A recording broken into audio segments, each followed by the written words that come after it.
Welcome to the Wyckoff Library's second installment of First Chapter Friday, when staff will be reading first chapters from selected books. Today I'm going to read the prologue and the part of the first chapter of The Radium Girls, The Dark Story of America's Shining Women by Kate Moore.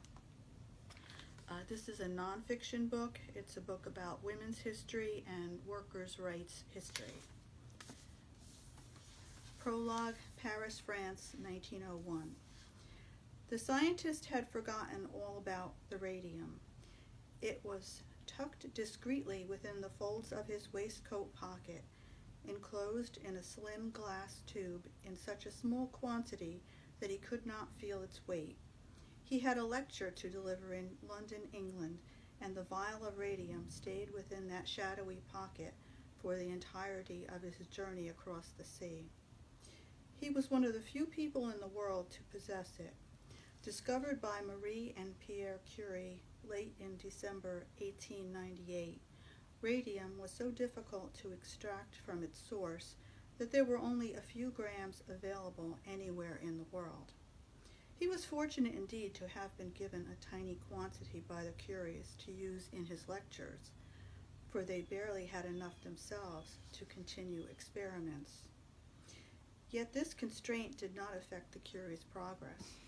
Every day they discovered something new about their element.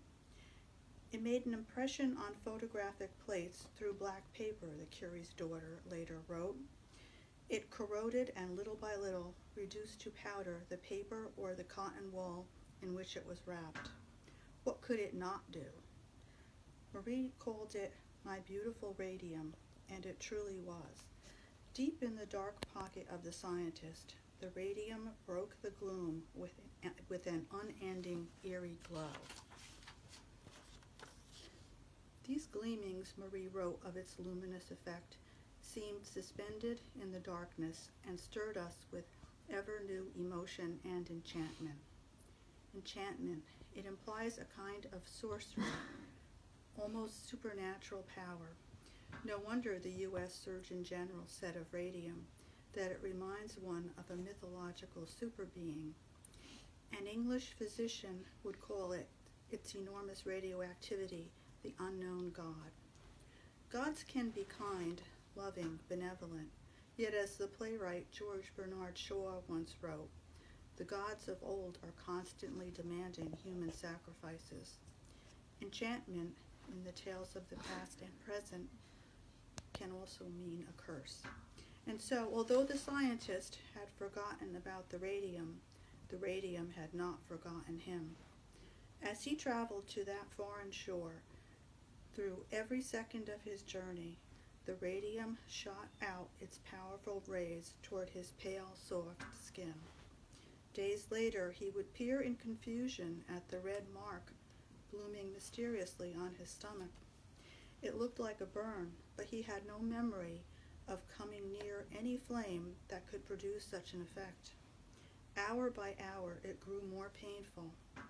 It didn't get bigger, but it seemed somehow to get deeper, as though his body was still exposed to the source of the wound, and the flame was burning him still. It blistered into an agonizing flesh burn that grew in intensity until the pain made him suck in his breath sharply and rack his brains for what on earth could have inflicted such damage without his being aware. And it was then that he remembered the radium. Part 1, Knowledge. Chapter 1, Newark, New Jersey, United States of America, 1917. Catherine Schaub had a jaunty spring in her step as she walked the brief 4 blocks to work. It was February 1, 1917, but the cold didn't bother her one bit. She had always loved the winter snows of her hometown. The frosty weather wasn't the reason for her high spirits on that particular icy morning, though.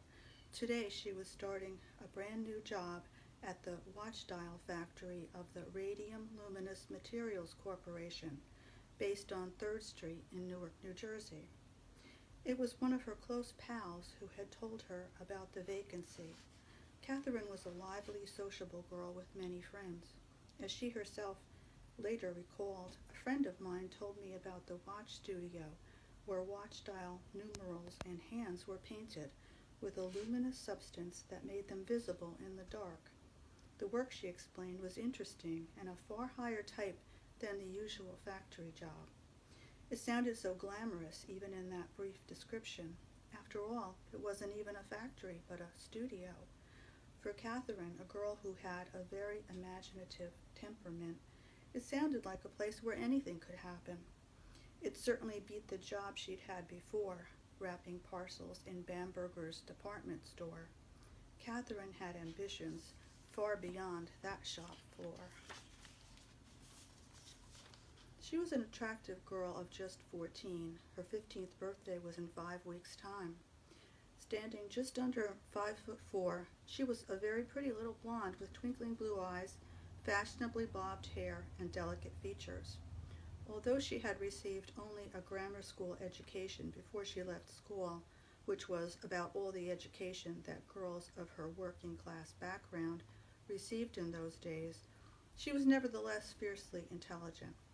All her life, Popular Science later wrote, Catherine Schaub had cherished the desire to pursue a literary career.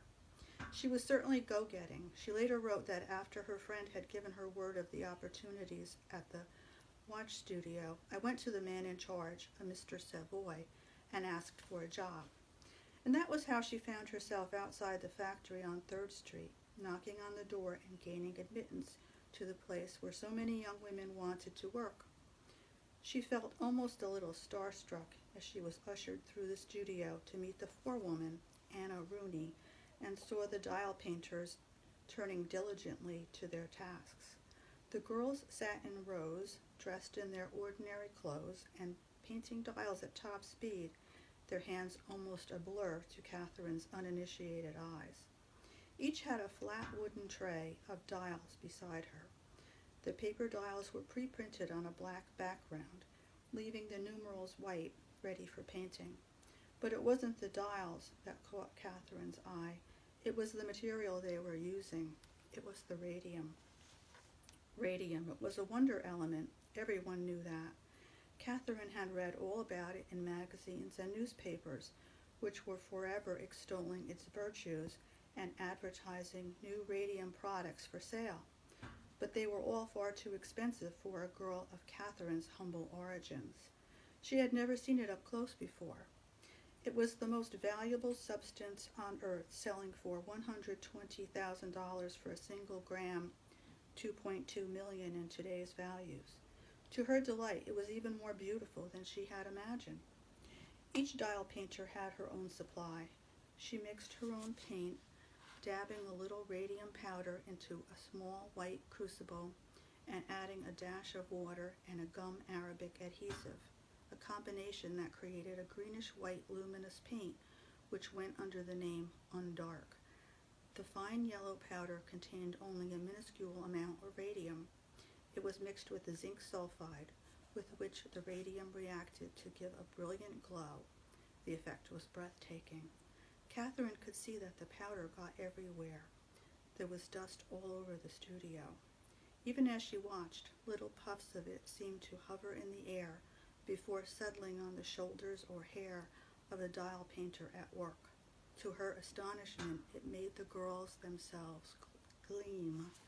And that's what I'm going to stop at this point and just let you know that the story continues, and